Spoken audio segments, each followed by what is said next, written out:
दिल्ली में दिल दहला देने वाले मर्डर की सीसीटीवी फुटेज सामने आई है। इस वीडियो में एक बदमाश एक शख्स को ईंट और पत्थर से पीट कर हत्या करते हुए नजर आ रहा है। ये वारदात आदर्श नगर थाना क्षेत्र की है, जहां पैसों के लेन देन को लेकर दो भाइयों ने एक युवक पर हमला कर दिया। दोनों ने मिलकर उसकी जमकर पिटाई की। इसके बाद एक बदमाश ने सड़क पर बड़े पत्थर से उठाया और युवक को तब तक मारता रहा जब तक उसकी जान नहीं निकल गई। बदमाश ने पीड़ित के चेहरे पर ब्लेड से भी वार किए। पुलिस ने एक भाई को गिरफ्तार कर लिया है, दूसरे भाई की तलाश जारी है। पंजाब में नई सरकार आने के बाद कानून व्यवस्था का हाल बुरा है। यहां मोगा के बधनी कला कस्बे में एक युवक को सरेआम तलवारों से काट डाला गया। पूरी वारदात पास ही के सीसीटीवी में कैद हो गई। तस्वीरों में आप देख सकते हैं कि कैसे युवक देशराज को मार्केट में आधा दर्जन से ज्यादा लोगों ने घेर लिया, उस पर तलवारों से ताबड़तोड़ हमले शुरू कर दिए। आरोपियों ने युवक की टांगों को तक तोड़ डाला, लेकिन मार्केट में कोई भी उसे बचाने नहीं आया। पुलिस ने केस दर्ज कर मामले की छानबीन शुरू कर दी है। मंदिर मस्जिद विवाद अब उत्तर भारत से दक्षिण भारत भी पहुंचा है। कर्नाटक के श्रीरंगपट्टनम की जामा मस्जिद पर विवाद खड़ा हो गया है। विश्व हिंदू परिषद इस मस्जिद को पुराना मंदिर बता रही है, जिसे टीपू सुल्तान ने तोड़कर उसी जमीन पर मस्जिद बनाई थी। वीएचपी ने मस्जिद में घुसकर पूजा करने का ऐलान किया था, जिस पर एडमिनिस्ट्रेशन ने पूरे शहर में धारा 144 लागू कर दी है। शहर में चेकपोस्ट बनाए गए हैं, 500 से ज्यादा पुलिस वालों की तैनाती की गई है। शांति बनाए रखने के लिए पुलिस ने मार्च पास्ट भी किया है। श्रीरंगपट्टनम में धारा 144 लागू होने के बाद वीएचपी कार्यकर्ता कीरा बगूर जंक्शन पर इकट्ठा हुए। दर्जनों वर्कर्स ने हाथों में भगवा झंडे लेकर जमकर नारेबाजी की। कार्यकर्ताओं ने जामा मस्जिद में पूजा की इजाजत देने की मांग की और कहा कि देश के तोड़े गए सभी मंदिरों पर हिंदुओं का अधिकार वापस दिलाया जाए। मंदिर की जमीनों पर किसी और समुदाय का कब्जा बर्दाश्त नहीं किया जाएगा। कश्मीर में टारगेट किलिंग को लेकर लोगों में जबरदस्त गुस्सा है। जम्मू में कश्मीरी पंडितों ने सुरक्षा की मांग को लेकर प्रदर्शन किया। इस बीच खबर है प्रशासन ने टारगेट किलिंग को देखते हुए 177 टीचर्स का तबादला कर दिया है। पीएम स्कीम के तहत तैनात टीचर्स को सुरक्षित ठिकानों पर उनकी पोस्टिंग की गई है। बिहार के सासाराम में सिस्टम की बदहाली की हैरान कर देने वाली तस्वीरें सामने आई हैं। ये तस्वीरें सरदार अस्पताल के इमरजेंसी वार्ड की हैं। पूरा इमरजेंसी वार्ड अंधेरे में डूबा हुआ है।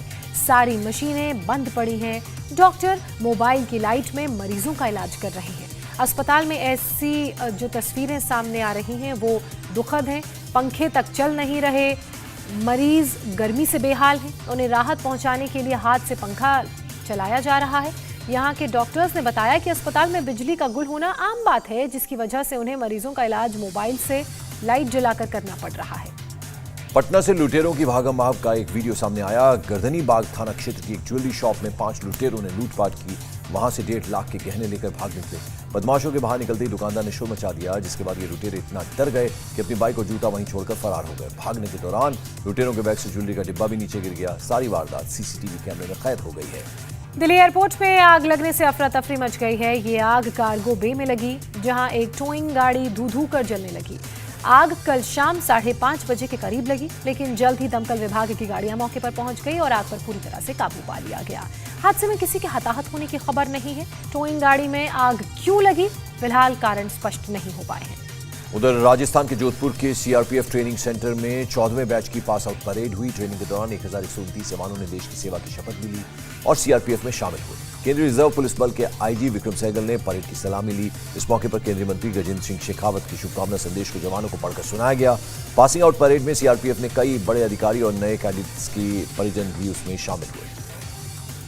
महाराष्ट्र के बीड में गन्ने का रिकॉर्ड तोड़ उत्पादन हुआ है। इलाके की शुगर फैक्ट्रीज ने एक निर्धारित कोटे तक गन्ने की खरीद कर ली है, जिसके बाद गन्ने को खरीदने में आनाकानी अब शुरू कर दी गई है, जिससे किसानों के सामने बड़ी मुश्किल पैदा हो गई है।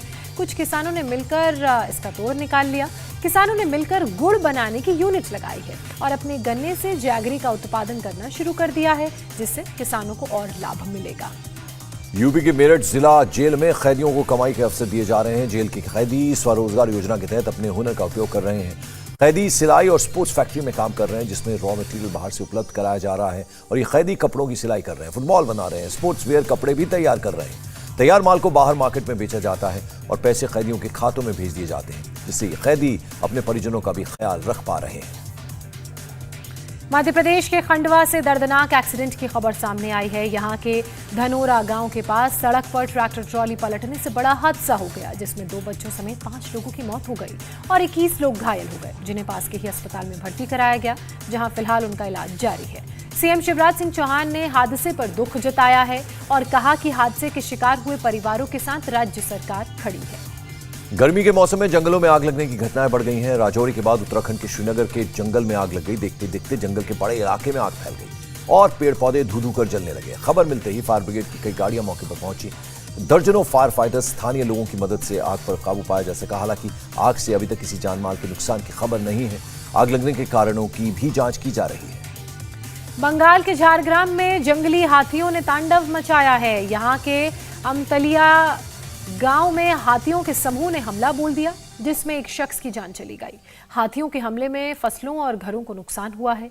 वन विभाग के अधिकारी ने लोगों से शांति बनाए रखने की अपील की है और कहा है कि जंगल के पास वाले गांव के लोग जब बाहर निकलें तो हाथियों से दूरी बना के रखें, जिससे ऐसे हादसों को टाला जा सके।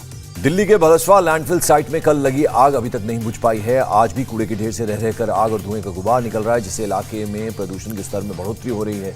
धुएं से आसपास के लोगों का सांस लेना भी दूभर हो गया है। जो स्थानीय लोग हैं उनका कहना है कि कूड़े के सड़ने से आने वाली बदबू से लोग बार बार बीमार पड़ रहे हैं। पहले भी कई बार लैंडफिल को हटाने की मांग की जा चुकी है, लेकिन प्रशासन अभी तक अपनी कुंभकर्णी नींद से जागा नहीं है। जम्मू कश्मीर के राजौरी में एक महिला कराटे खिलाड़ी ने न सिर्फ खुद को खड़ा किया बल्कि समाज की और लड़कियों के लिए मिसाल कायम की। जूडो कराटे के खिलाड़ी यास्मीन कौसर राजौरी के 10 किलोमीटर दूर एक गांव की रहने वाली हैं। यास्मीन पिछले कई सालों से राजौरी में एक कराटे ट्रेनिंग इंस्टीट्यूट चला रही हैं, जहां लड़कियों को जूडो कराटे के साथ साथ सेल्फ डिफेंस की भी ट्रेनिंग दी जाती है। यास्मीन कराटे की ब्लैक बेल्ट धारी खिलाड़ी हैं, जो खिलाड़ियों के साथ साथ मान्यता प्राप्त कोच और रेफरी भी है। जम्मू कश्मीर के हंदवाड़ा में एक बच्चे की पढ़ाई की ललक ने लोगों को आश्चर्यचकित कर दिया है। बच्चे का नाम परवेज अहमद है। वो एक पैर से दिव्यांग है, लेकिन फिर भी पढ़ाई के लिए 2 किलोमीटर दूर स्कूल जाता है। टूटी फूटी सड़क पर भी परवेज किसी तरह बैलेंस बनाकर ये दूरी तय करता है। बच्चे की खबर मिलने के बाद जयपुर फुट यूएसए के चेयरमैन ने मदद देने का वादा किया है। वे जल्दी ही बच्चे के परिवार से मिलकर फ्री कृत्रिम पैर उपलब्ध करवाएंगे। चंडीगढ़ में सीएम मनोहर लाल खट्टर ने आईटी पार्क का दौरा किया। सीएम ने इस दौरान हरियाणा विधानसभा की नई बिल्डिंग के लिए जमीन का निरीक्षण भी किया। नई इमारत के लिए 3 जगहों पर जमीन चिन्हित की गई है। केंद्र सरकार के दखल के बाद चंडीगढ़ प्रशासन हरियाणा को जमीन देने पर राजी हुआ है। अब सीएम के दौरे के बाद जल्द ही जमीन को फाइनल कर दिया जाएगा। मदुरई में तमिल वैलाशी महीने में वसंत उत्सवम की शुरुआत हो गई है। मीनाक्षी मंदिर में वसंत मंडपम का निर्माण किया गया है। इस अवसर पर पूरे मंदिर को फूलों से सजाया गया। ये उत्सव पूरे 10 दिनों तक चलेगा। त्योहार की शुरुआत में मंदिर से बड़ी धूमधाम से भगवान की शोभा यात्रा निकाली गई। इस दौरान श्रद्धालुओं की भारी भीड़ उमड़ पड़ी। पूरी शोभा यात्रा में गाजे बाजे के साथ भक्त खुशी में नाचते झूमते नजर आए। मेरठ में एक ऐसी शानदार पार्टी हुई जिसके बारे में सुनकर आप हैरान रह जाएंगे। यहाँ एक कुत्ते का धूमधाम से बर्थडे मनाया गया। शमीम नाम के एक शख्स ने अपने पालतू कुत्ते का दूसरे जन्मदिन पर 250 से ज्यादा मेहमानों को बुलाकर बर्थडे सेलिब्रेट किया। पार्टी में बड़ा सा केक काटा गया और कुत्ते के गले में माला पहनाकर उसका स्वागत भी किया गया। सिर्फ यही नहीं हुआ, शमीम ने कुछ लोगों को कुत्ते की तस्वीर वाली टी-शर्ट भी रिटर्न गिफ्ट के तौर पर दी।